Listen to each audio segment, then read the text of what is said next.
Good morning everyone and welcome to this month's webinar where we're going to be looking at tools for effective performance management and how having an effective process can be implemented at different levels throughout the business.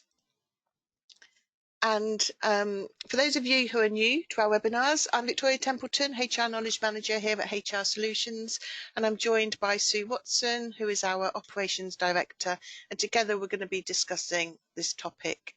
And because we've got so many of you who have joined us today, we've placed you all on mute. But as usual, we do want to hear your questions. And so we're going to take your questions at the end of the webinar. So I'm going to quickly just give you a run through as to how you can submit your questions. And on the screen now, you'll see an image of your GoToWebinar panel and what it should look like. So simply type in your questions into the questions panel. And as I said, we're going to aim to read out and answer as many as we can at the end. And when you see this slide, it means we're going to be running a confidential poll in which we seek your input, which will help in the running of our webinar today. And what we find, it's really informative in that it gives everybody who's joined us here on the webinar an insight into what other organisations are doing. So it's really good to hear what everybody else is doing as well and just to share our thoughts. So as I said, when you see this poll slide, that means we're going to be running one. All we just want to flag is that for some reason you can't participate in the polls if you're in the full screen mode. So just make sure that you're not in the full screen when you participate. And so to our webinar, and first of all I'm going to just spend a quick couple of minutes just setting the context around performance management, which will then lead me into talking about what performance management systems look like and what they include. And from there I'll be able to look at the tools that are going to be vital for businesses in the management of effective performance and how you can then carry it out throughout your business at all levels. I'm then going to look at how you can adapt the approach to using the tools, and then we'll finish with taking your questions, as I said at the end. And then that we don't get time to answer, then we'll follow up separately after the event. And a copy of the slides will be sent out to you all within the next couple of days, along with a link to the recording as well. So first of all, I want to just spend a couple of moments just looking at the context of performance management. And really, I think we can all agree that effective performance management is essential for any business. And I guess we can all recognise what can happen when it's not managed effectively and how detrimental it can be. So as you can see on the slide here are some things that we can see as a result of ineffective performance management, where it can lead to lower employee engagement, high staff turnover, lower productivity or reduced quality. It could lead to wasted resources, increased costs, missed opportunities, poor customer service, and also damage the reputation of the business, as well as expose the business to legal risks. So there are many challenges that come with performance when it's not managed effectively. So it is key for any organisation to be able to have an effective performance management process that can be implemented throughout the business, regardless of the job type, the grade, or the seniority. So how many of you have felt that you're really not getting the best from your employees? Or how many of you are wondering how could you improve the performance of your business by improving the performance of your people? These are really key questions and probably what is on many of our minds. And so I thought I'd open up the polls with these two questions here, and I'll ask Sue to launch them. And the first one is really, how many of you have felt that you're not really getting the best from your employees in your business?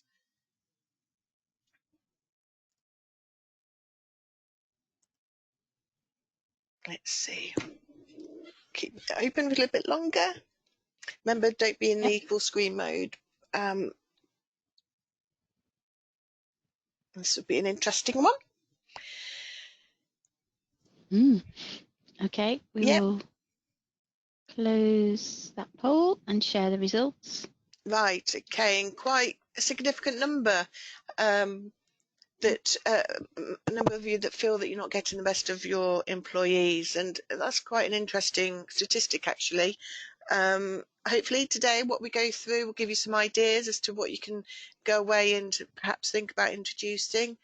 So I don't know if you've got any comments, Sue. Does it come as a surprise to you, that one? It does actually. Yeah, but then again, perhaps it doesn't. It is an ongoing challenge, especially in the current climate, in Yeah. where we're perhaps all busy doing jobs and doing lots of stuff, but not necessarily performing effectively. And is there time to actually focus on development and Yeah. looking at improving performance, because it does take time and effort. I'm all concerned, so I guess maybe not in that context. Yeah. Okay. And into the onto the second poll, which is about whether you've been thinking about how you could improve the performance of your business by improving the performance of your people.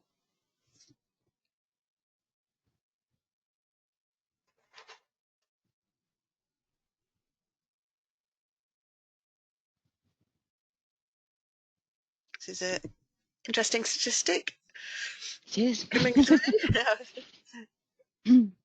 Okay, I'll Yeah. close that one and share those results. Wow.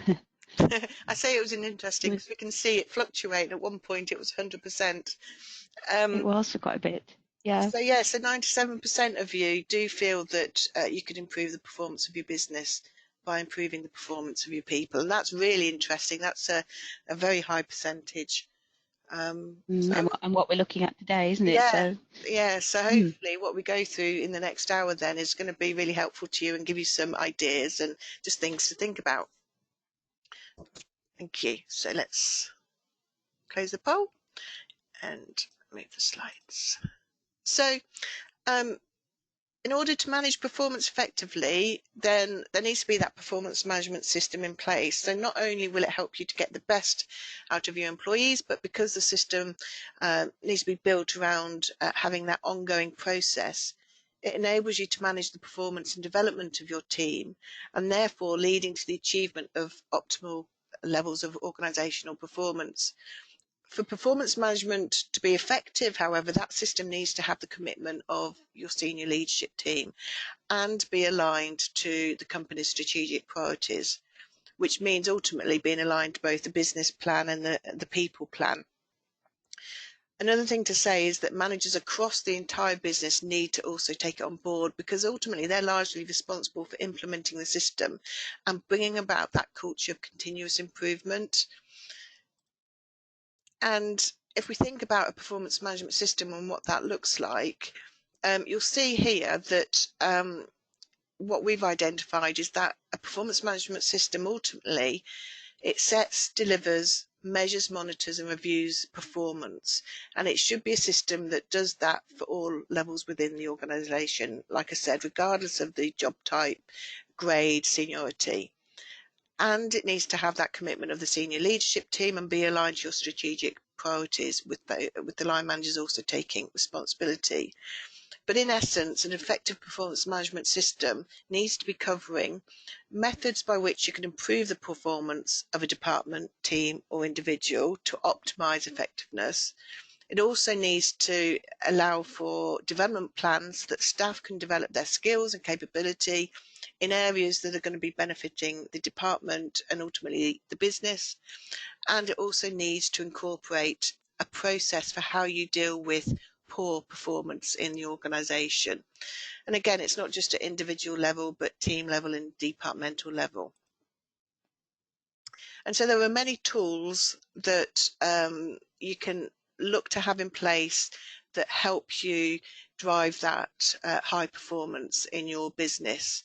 And we're going to take a look at those now. But before we get going, I'm just going to run a couple of, I think there's 3 polls here.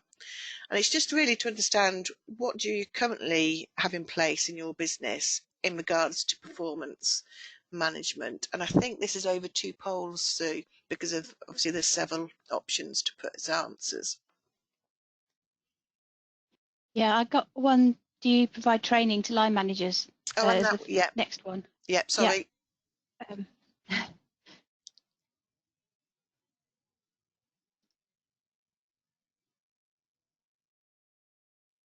let's just launch that one. There you go. Okay.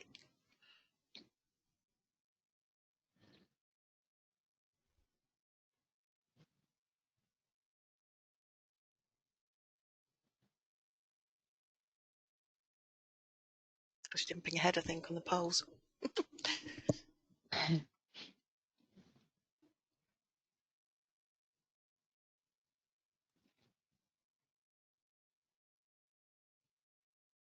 Okay, I So think this that is one's. how the results. Let's share those results. There we go. Oh, It's okay. quite close. It is quite close. And I think, like I sort of hinted a moment ago, predominantly the performance management system that you have in place across your organisation, it is largely implemented by your line managers. And therefore, there's a real strong business case to ensure that your line managers are effectively trained and clear on how to introduce and implement the systems, because ultimately they're managing the people. So we would always recommend ensuring that your managers are fully effectively trained in that. Obviously, there could be reasons why it's not happening. Obviously, for the numbers of you that have reported no. But just if you can, try and sort of, as a takeaway up from today, just think about how you can look at engaging with your line managers and understand what skills gaps there are with that group of workforce, to understand how you can eliminate that gap and make sure they're effective at being able to manage performance. Absolutely. Hmm. Okay. I think then we have the two-parter, Okay. which is the and what do you actually use in your business? Mm.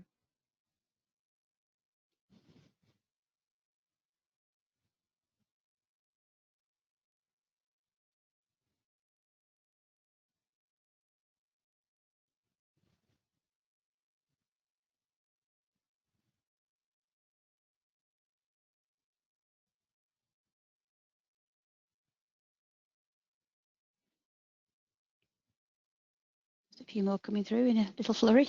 Yeah.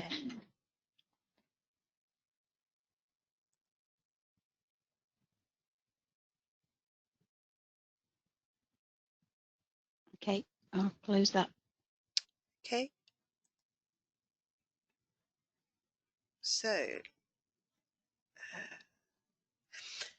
all those generally. And share those results. This is Yep. part Sorry. one. Yes. So generally all Descriptions, yeah. relatively. I would say I'll use the job descriptions and the appraisal process itself. Mm. But it's the alignment with the mission, strategy, and goals that's Yeah.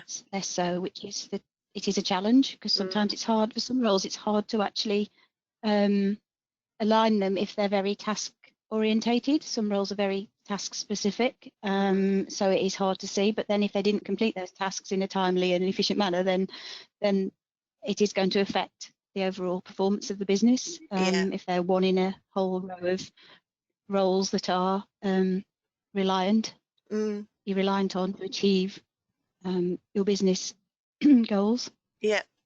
And the 37% feedback channels is probably a little bit surprising to me.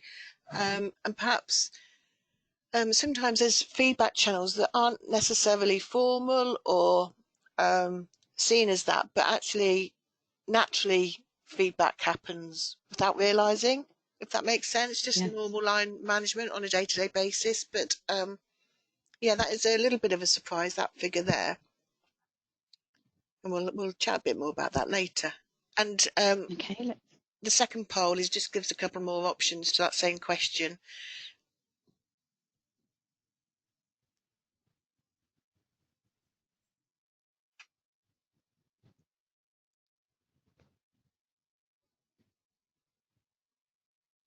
It's like the other side of it, isn't it? What are the outputs from these appraisal processes or these performance management processes? Do you have procedures for managing when they're not performing, as well as rewarding people who are performing well? It's kind of the different sides of the coin, aren't they? Absolutely, and obviously both vital.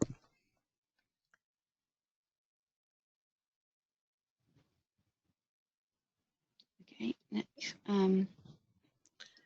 close that one and share those results.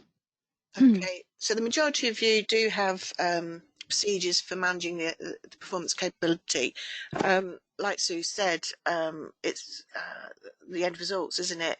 It's making sure that you're addressing underperformance, but also driving that high performance by providing that reward and recognition. And I think it's probably a challenge with reward and recognition because obviously financially in the current climate, it's challenging, isn't it, to find a cost-effective way of how you recognize or reward. But and we'll come on to this shortly, but it's just being mindful that there's non-financial reward and recognition forms that can equally be a real motivator to people. But yeah, so that's interesting. Thank you. Okay, and there you go. Back to you. Okay. Do we have any more polls at this point, or shall I move on? Oh, we do have a couple more. Sorry. Yeah. Yeah. Okay. As you can see, we've got tons of polls for you today. So there we go. So these ones are more about from a settlement agreement perspective. It's just out of interest and good for everybody on the call to hear what other people do as to whether you use them when you're dealing with performance capability. And I appreciate not all of you may be in a position to know.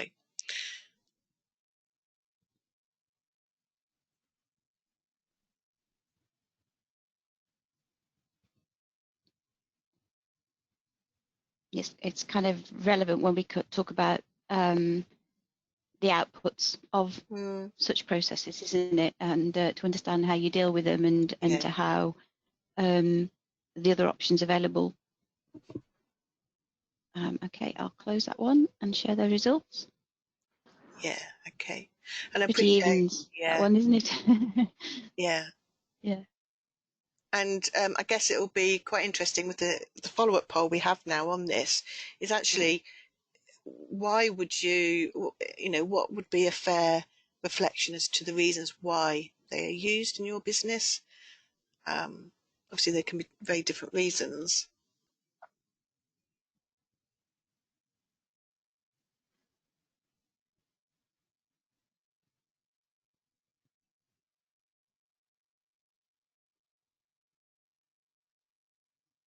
It's also the first time we've kind of introduced today the risk element of not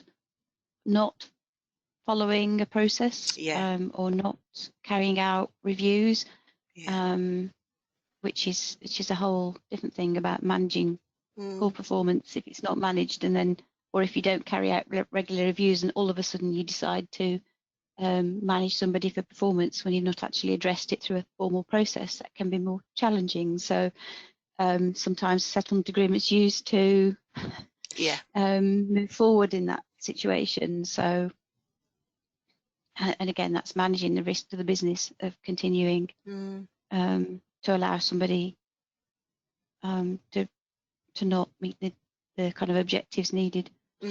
Okay, I will close that poll and share those results. Interesting. Yeah. So half of you that have answered do use it as a way to manage risk. And actually, interestingly, the 45% to avoid a lengthy process. We know that managing performance is a lengthy process. To ensure ultimately any fair procedural dismissal, then there has to be time and patience, because ultimately it's about trying to get the person to succeed. You want them to get from A to B.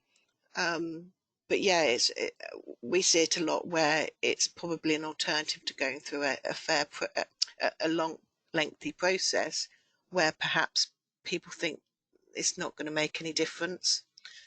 Yeah, absolutely. But yeah, interesting statistics there, and just some, again, gives you some ideas thinking afterwards about perhaps what sort of approaches you may want to sort of take in your own business. Okay, so I'll get going then with the rest of the webinars. I think that's enough of the polls. Yep. Thank you. So in terms of looking at the tools for that effective performance management, then I'd say first of all, like I've hinted a moment ago, it needs to be aligned to the strategic direction of the business, because in order to determine whether an individual or a team is performing, there needs to be that framework in which you are assessing them against, because ultimately you need to know whether success is happening and what that looks like, and therefore that's where you need the business vision, mission, strategy, goals and objectives. And the benefits of having objectives at both business level, departmental, team and individual level is that it gives you that structure for directing performance. It's enabling the monitoring of performance, as well as helping you to identify where there's a skills gap and therefore what training and development needs exist.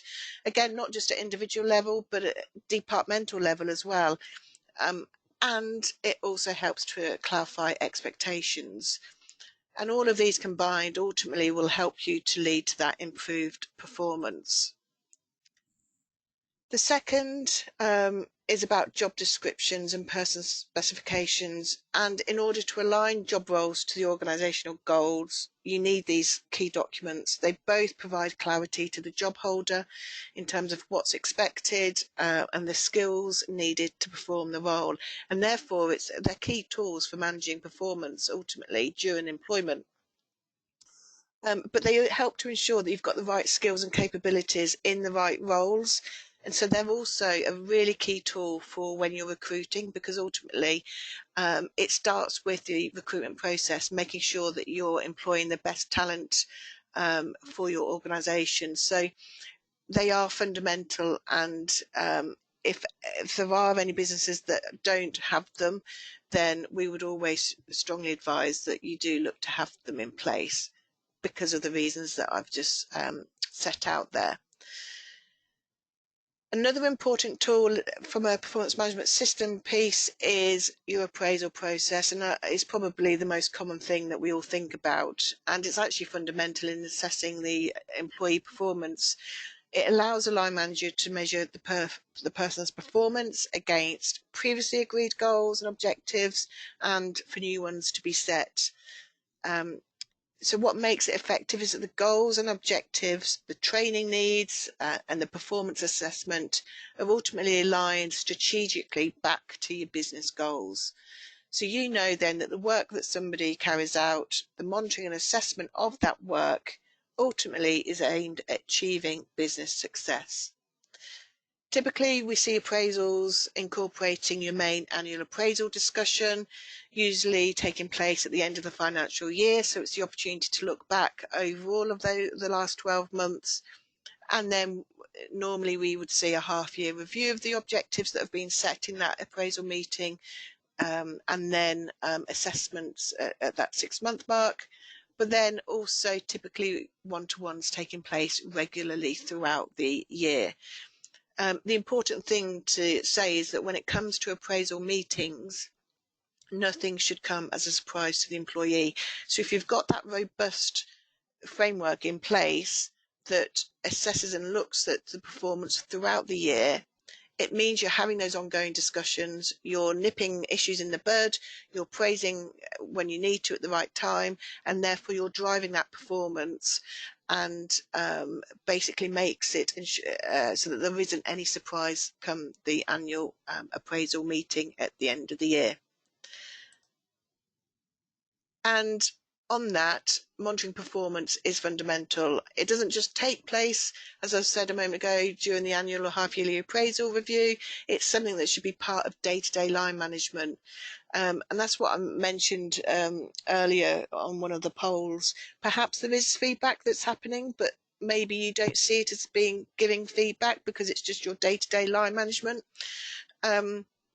So feedback should form part of your day-to-day line management, because doing so enables a business to respond promptly in addressing any underperformance, which is key when you're trying to see a change, but also for ultimately any fair capability procedure that may need to be adopted. But also when it comes to reward and recognition, the excellent performance, again, that needs to happen on a timely basis for the greatest impact, which leads me on to feedback specifically. as another part of performance management system, it is also key for driving that effective performance. It's important to establish that culture of regular and timely feedback. And feedback isn't just positive, but it's constructive as well. Sometimes we do have to have difficult conversations, but there's a valid reason why. And it's about ensuring that feedback is timely and specific, because that's going to ensure that you see the greatest impact for change, or in reinforcing that high performance. So if you've got somebody that's really doing fantastic in their role, you want to keep that going, and that's why timely feedback is crucial. And likewise, if at the other end of the scale, there's some challenges, issues that are happening, then you need to nip them in the bud before they escalate and become much, much bigger, and lead to many of those things that we saw on that very first slide at the start. So then we need to think about poor performance, and so performance capability. And performance can be poor because of several reasons, and so it's really important to explore what the cause could be. And this links in with the piece around line management training, because as line managers, it's important to be able to understand and distinguish, if there is poor performance, why is it happening? Because they need to be able to then adopt the right procedure or approach for managing it and correcting it. But it could be because there is a lack of skill, and so it's about identifying what support needs to be put in place to get them from A to B. It could be there's some underlying health issues that are impacting on somebody's ability to do their job, and it's about having those welfare conversations and managing it from a welfare point of view.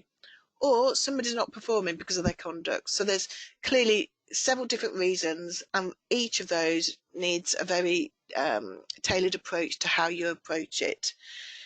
So it's really important to have clear policies and procedures that allow you to investigate the poor performance, so you can then address it in the right way. Capability or lack of capability is a potential fair reason for dismissals. So what Sue touched on a moment ago with the polls, ultimately there has to be that fair process when you're managing performance, and to avoid any risk, so that needs to be really open, transparent process. And in order for a fair dismissal, the employer must follow this process and adopt everything that's in line with their policies and procedures. So it's really important that when you're looking at performance capabilities, that you look to see what the root cause is of those issues, and take the appropriate measure as necessary in a fair and reasonable way. So another element of having an effective performance management system is how you reward and recognise high performance. Linking financial rewards to individual and or team performance using incentives and bonuses can encourage reward and superior performance. But as I said at the outset, with the current economic climate, it's not always easy or practical to do. And so it's really important to think about, actually, how can you reward and recognise people in a non-financial way, because that too can equally be powerful. For instance, recognition from line management can be a real motivator, or if somebody's being appreciated publicly, being asked to participate in special projects, for example, or even creating clear career development paths where promotion is seen as a reward for outstanding performance. These are all great motivating tools for driving that high performance and employee engagement. So try and think more broadly and not just financial when it comes to reward and recognition. And so obviously we've gone through now the examples of the various tools that all together make that effective performance management system, but clearly how you approach it at different levels in the organisation will slightly vary. So I just want to run a couple of quick polls around really understanding where performance management takes place in your own organisation. And I've kind of split it in three: your entry-level roles, mid-level, and then your senior level roles. So it'd be interesting to know, do you focus on performance management at any of these, and if so, which ones?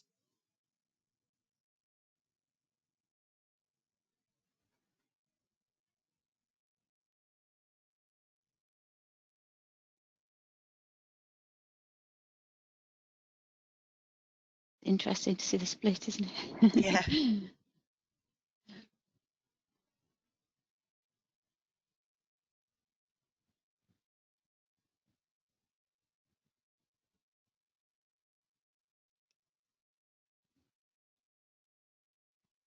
Okay, I will close that Yeah. poll Interesting. and share those results. And I guess it can Mm. be challenging. How on earth do you, I guess, adapt or introduce your normal performance management processes to different audiences? I guess Um, it depends how much you cascade down your yeah, business objectives, because the senior level is obviously the top level where they should be more yeah, closely aligned with achieving objectives. Maybe they're targeted differently, maybe they're assessed differently. mm, That could be the reason. But the other roles definitely, yeah. um, It's good to see yeah, that good, split. good, yeah, Um, absolutely. yeah, and actually a good percentage of you, 64, actually manage your performance At all management levels. throughout. Mm.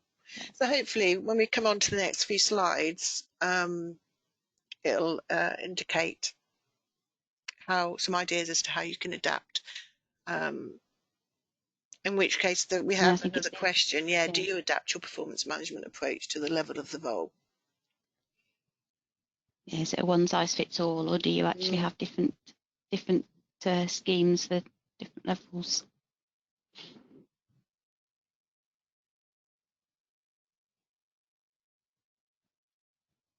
I guess it depends on the process as well that you have as to how flexible it is to meet the needs of mm. all levels as a business. And also what buy-in you have within the business as to Mm. the actual approach you have in place. Yeah.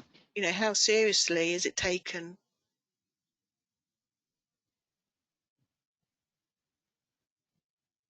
Okay. Yeah. I will. So a good percentage. So 59% of you do adapt your performance management approach. Great. And then 41% don't. And obviously there could be various reasons to do with that. Mm. Um, But yeah. yeah. Interesting. So let's. Okay. I'll hide that. Thank There you. you go. So at the beginning of the webinar, I said how important it was to have effective performance management processes and systems at all levels. So it shouldn't matter the job type, grade, seniority. These and all of the things that I've gone through so far, they're all the core principles that come with effective performance management. They remain consistent regardless of whether you're managing somebody that's what you know as an example entry level, mid level or senior level. But that said, when you come to manage the performance, say for example, of a administrator, and then you manage the performance of a senior manager in the organization, it's not actually going to look the same in terms of the approach. There will be a requirement to tailor your tools and the approach you take for the situation. You still obviously need to have all of those, like I've just talked about, your feedback, your monitoring, your goals, objectives, but actually how you approach it and how you adapt it is important for your audience that you're targeting. So this table hopefully illustrates what I mean by this. So you can adapt the focus of your performance management based on the level of the role that's been operated. So if we look, for example, at the entry level roles in the business, these are the roles where there needs to be that strong focus on onboarding, the development of basic skills, setting very clear performance expectations, using regular feedback and coaching. You know, these are all crucial in the formative stage of individuals' careers and employment. When you then look at mid-level, then the emphasis perhaps needs to be more around goal setting, accountability, perhaps aligning developmental opportunities to the person's career aspirations. Um, and you'd also probably expect to see the person being empowered to take ownership and in decision making as well. So you can see there's quite a different emphasis between the two levels here already, but yet you still use those tools that I've just sort of gone through. And finally, performance management at senior level, well, that needs to then focus on your strategic alignment, your leadership development, mentorship opportunities, regular performance discussions, but at this stage and this level need to be broader in terms of organisational business objectives and the impact. So you can see from this that actually all the various tools that we did look at in the previous slides are necessary, regardless of the level of which the job holder operates. The core principles remain the same and consistent, but the focus of it differs. And that's where you need to give that consideration to how you adapt your performance management at all levels within your business. And you can adapt the approach in how you use the tools to the level of job holder. For example, on this slide here, again, taking those three different levels. And if we look at entry level, the tools, for example, you could use onboarding software, skills assessment platforms, gamified learning modules. You know, you want to be focusing on clear onboarding processes, having those frequent check-ins between the employee and the supervisor, bite-sized training modules to develop technical skills, soft skills, and how the modules or how the platforms you use for online learning needs to be engaging and track that progress effectively. And then when you look at mid-level, it could be that you look at some goal setting apps, performance dashboards, or it could be where you introduce 360-degree feedback platforms, so that when it comes to monitoring and reviewing performance at this level, you're seeking input from all around that individual, so the direct reports, peers, as well as obviously more senior individuals in the organisation. And so it's about also allowing employees to empower them to set their own goals aligned with departmental objectives, using dashboards to track progress and self-evaluate. And that 360 feedback really provides powerful insights into how they are perceived within the business, and also encourage peer-to-peer coaching and mentoring opportunities. And then when you look at somebody that's operating at the more senior level, then, you know, what strategic planning software is available, what leadership development programs can be utilised, what executive coaching platforms are available. And because at this level, it's about focusing on a strategic alignment, so utilising your tools to track progress against the business goals. So invest in leadership development programs and provide access to coaching, executive coaching as well, for that personal guidance and support for somebody that's operating that level, because that's where you can then help drive that high performance. And regular performance reviews with that strong focus on impact and strategic contribution.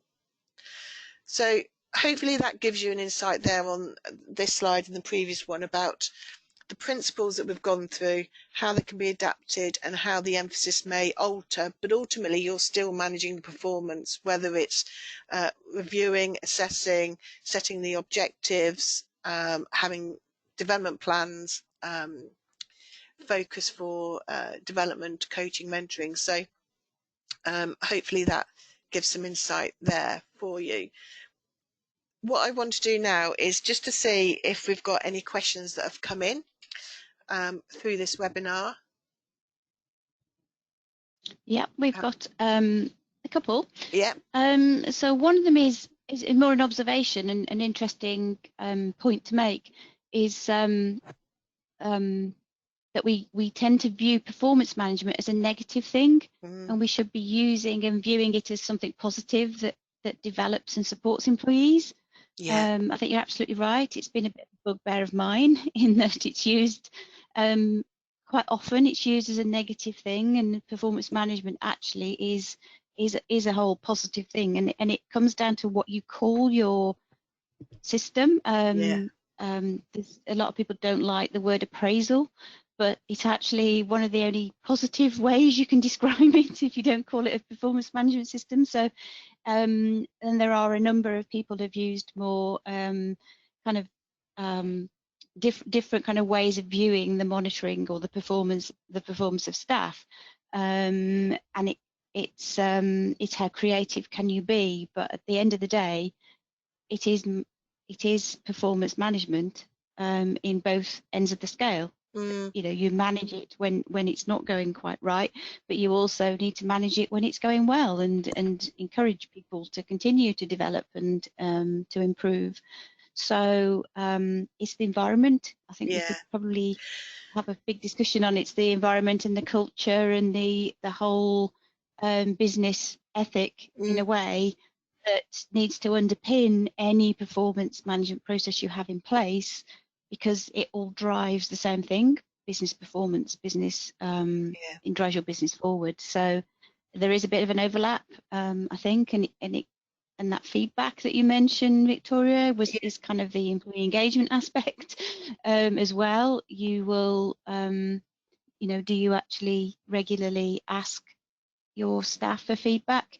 And if they feel like, if they give feedback, whatever it is, it's listened to and acted on, then you're more likely to get a better interaction when it comes to their personal development within the yeah. organisation and their commitment to developing and meeting performance objectives.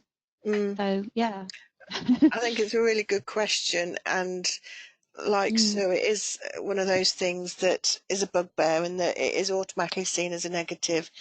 And actually, it should be about supporting and getting somebody from A to B. If there is any challenges where perhaps they're not meeting the required standards, I think quite often it is automatically seen as a negative.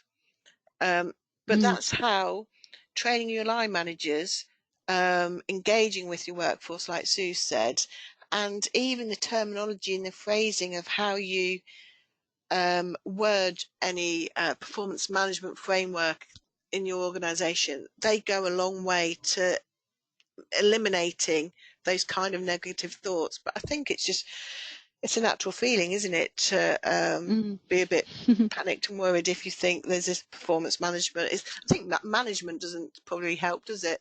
That word in No. itself. Um, but yes, so I think if you're looking to move to introduce a performance, a way of improving your performance in the organisation, uh, think about how it's positioned, the wording, the phrasing, terminology, and like Sue said, engaging with your workforce. Okay, Good question. good point.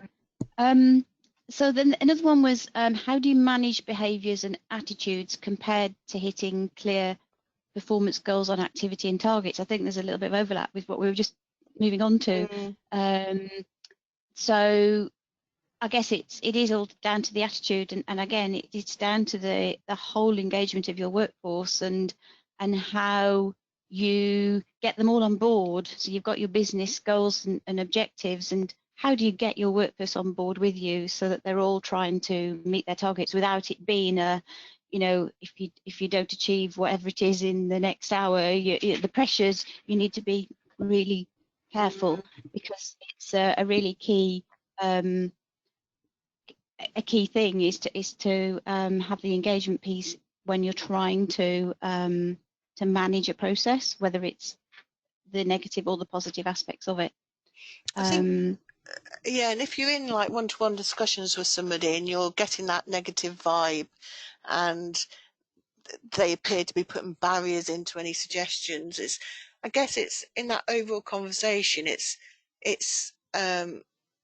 it's influencing and persuading, isn't it? They're the skills that you need to be able to sort of set out what it is you're trying to achieve, or why something needs to be happening, and almost how it will help them in the long run. And it's trying to sell an idea, isn't it? And Mm. positioning it in a way that makes them understand why it is important that something needs to be adopted.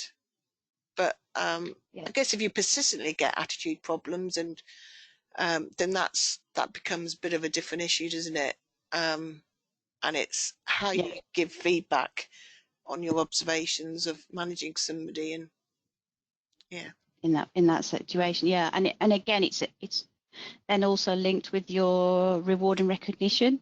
So yeah, how do you incentivize people to hit those goals? You know, it's more like not just looking at penalties for not achieving, but look at the reward for achieving. And if there's more of a focus on the reward for achieving, then you might get the twist that you need in more people trying to achieve the rewards than mm, panicking over the negative aspect of being managed when they don't achieve it. And it's looking at why they're not achieving and helping them to achieve it, supporting them in getting there rather than saying, you've not met it. What's going on? You know, have you actually supported them and given them everything they need, the tools they need to actually achieve it? And is it a realistic goal? Is the other thing. I mean, there is a whole separate process on actually implementing a successful performance management process in all the aspects of it. It's quite a big and a complex area in getting it right for your business, and something that we look at quite a lot with clients, and it's very much specific and customized to their business because their workforces are all different, and we all need to achieve something slightly different. Or achieve it in a different way. Sorry, we're yeah, all looking to kind of meet our business goals and or exceed them. mm, And linked with that, somebody's asked about, can we recommend affordable goal setting apps and performance dashboards? Again, there are loads of them out there, but you can get very simple systems that are attached to HR databases quite often. We use a couple ourselves. So talk to us if you want to know more about those, but some of them are quite simple. They just allow you to set goals, to set meetings, to make sure that you're having those meetings.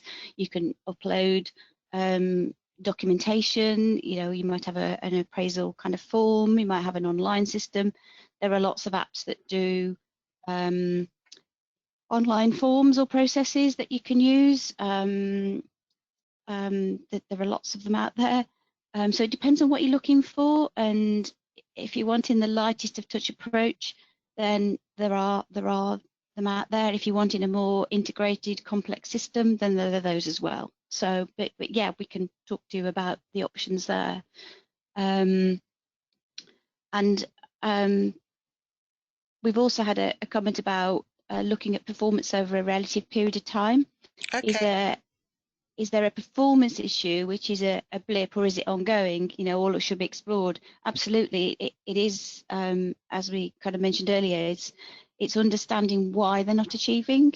That's really important, because there could be something going on in their personal life, in their work life, that's actually impacted on them being able to, and that needs to be addressed before you're ever going to get a successful outcome. So it's making sure that the factors around the challenges are explored in yeah, detail with them, and the staff feel supported in the yeah, process. And that's the whole thing, is again about the culture in your organisation. Is it of supporting staff and helping them to achieve, or is it of penalising them for not achieving? mm, It's that, you know, focus you need to make sure you get. Um, another observation is somebody struggles to get managers to understand the value of feedback and performance reviews. How right, can that okay, be approached? They see it as a waste of time. We commonly see that, mm, and it is really hard, which is why you perhaps need to look at the approach you take to it. You don't want a really onerous system they have to fill out a 10-page form every time Yeah, they have a one-to-one. You need to look at what you're trying to capture, what you're trying to achieve in the small meetings, and maybe that's what you need to focus on initially, is encouraging them to have regular meetings with a very light touch approach in the documentation side initially, yeah, and then building on that once you've gained their kind of commitment, mm, and seeing the value of it and seeing the positive outputs of it. Looking back at dashboards, can you capture the information somehow that feeds it back through a Power BI dashboard, or you might have if you're using an app, it'll give you those dashboards. It's just what is it you're trying to achieve and show. You need to have something demonstrable back to the manager that shows it's helping he or she manage their team. yeah, And the outputs from it and why it's important to the business. So that line manager training and the systems you use to underpin it mm, are really, really important. yeah, definitely they are. Mm. I don't know whether you've got any other thoughts on that, Victoria. No, the Um, thing I was just thinking there is around, having systems and forms to fill in. You want to make it as easy and slick as possible for the parties using it, because also the most important thing in the interaction is the conversation, mm, not being drawn into, oh, I've got to fill in this 10-page, like you said, this 10-page document. You just need to remember that the important thing is the conversation and what you're trying to achieve in that. That's the only thing I'd probably add as well. And actually the tools that you have to support you, whether it's a dashboard or something digital or a paper document, they're just tools to support, and just remember to focus on the conversations and what outputs you're looking to achieve with the individual. and how you capture those Yeah, outputs. We have a question about what is a settlement agreement. I guess in its simplest form, it's just a way of compensating somebody for not going through a long process. So if you think that it would take you 3 months to go through a fair performance management process and you just don't have 3 months, and you don't think that 3 months will achieve the results you need because you've already tried for quite a long time in getting the way you need them to be, then you can compensate them with a package that's equivalent to about that 3 months time period, or whatever it is, whatever the time period mm, is, and you sign an agreement. And you have to have a very careful conversation so that it doesn't end up with a tribunal claim. So it is a process that needs to be yeah, handled carefully, and there is a specific way of handling them.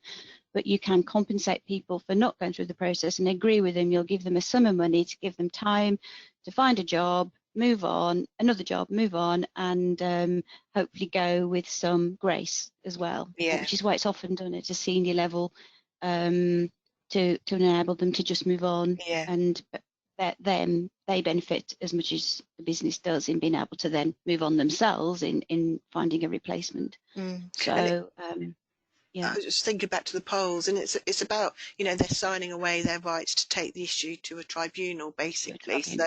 that's why it's a very complex area, which is probably warrants a separate webinar altogether, or and Mm, careful discussions need to happen, because ultimately that's what you're asking somebody to do.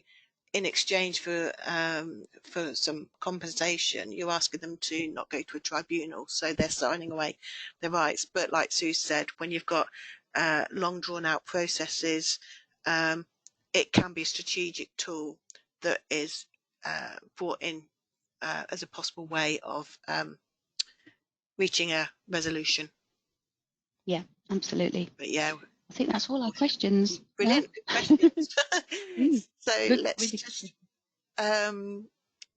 move on, just coming to the end. But what I do want to flag to everybody is we've got our annual employment law seminar. It's virtual, free, and essentially on the 28th of March, Sue and I will be running through everything that's going to be coming up this year, um, to do with employment law changes. So obviously by attending it, it's going to help you understand what you need to do over the coming weeks and months to help protect your business. And on the next slide, I'm just going to give you an insight into the kind of changes we're going to be seeing this year. I mean, it's been quiet the last few years. Well, I say quiet. What I mean is, in terms of employment law, very little went through Parliament because obviously we've had very serious things going on. But now everything is perhaps getting back into normal. Then we're seeing employment bills become legislation, and we're seeing some significant changes this year, as you will see on the slides. So it'll be great to have you come and join us. It's on the 28th of March. There's a QR code there to scan, or you can visit our website, or if you're a knowledge base user, the link to register is on there as well. And just in terms of our knowledge base, this is our online HR portal. So perhaps if you're needing some resources and tools where you want to do it yourself almost, where you can download template policies, letters, guidance, as well as access to over 600 articles that cover the entire employment cycle, then get in touch with us, because we can offer that HR knowledge base. So that's via that link there. And of course, we offer training on all aspects of people management. So as you can see here, managing performance is on there. Effective appraisal skills, managing conflict, all of these are really key to driving high performance, isn't it, in how you address all these issues. So these are the courses that we offer, and as you'll see at the bottom, we also offer ILM courses level 3 and 5. Our upcoming webinars, so we've got one in March all about long-term sickness, and looking at why we're seeing an increasing need to that for that, and what we can do to support people. We have our virtual employment law seminar, and then we are over the coming days going to be publishing our new schedule. And what we're going to be doing is looking at webinars that help share insights and information around family leave entitlements, pay and reward, because we've seen some significant changes in these areas, TUPE obligations, terms, conditions, flexible working. So we've got a busy few months ahead. So once that webinar schedule is published, you'll be able to go onto the knowledge base or the website and register for the events. We've got one final quick poll, and it's really just if you'd like us to follow up with you after today's event on any of our services, then do let us know, and then we can get in touch with you. And it's whether it's our HR services, payroll, knowledge base, training, etc. So do let us know, and then we can be in touch with you in due course. If you're interested in the databases, then just tick the HR services, and we can explore that with you. The databases that have appraisal systems attached to them, then we're happy to talk to you about those.